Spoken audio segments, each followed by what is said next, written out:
The ideal city is opened. It's more about the public square than the apartment building. It's more about the collective experience than the individual ego. Industrial modern society fundamentally shapes our cities, introducing new types of architectural programs and making other obsolete. Going from post-war suburbia developments in the US, where the trend of buying a house and filling it up with stuff emerged, to shopping malls developing into self-standing cities.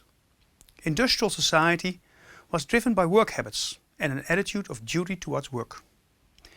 Industry was positioned at the outskirts, commercial functions in the center, office spaces developed into business areas.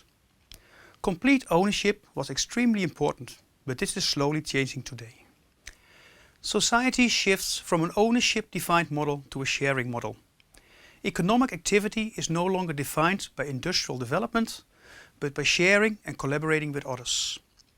We are at the point where we are exploring how we can have more resources, more choices, more experience and even more stuff by owning less. Hotels are now rivaled by couchsurfing, where strangers share the home and in the process develop new forms of social interaction. From car sharing to knowledge sharing to status sharing.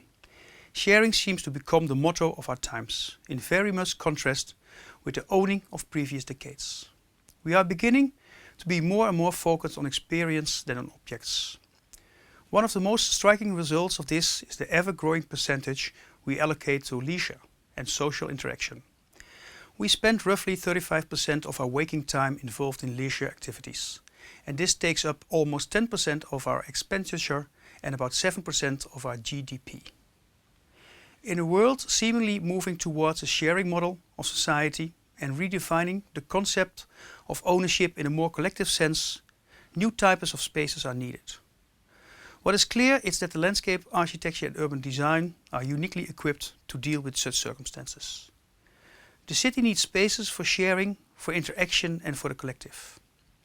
The subject of landscape architecture design is more often than not described as public. It's not about individual ownership, but about public shared space. The ideal city needs new approaches to space. It needs more flexible and open spaces, both indoor and outdoor. It needs a landscape architect. It needs gardeners.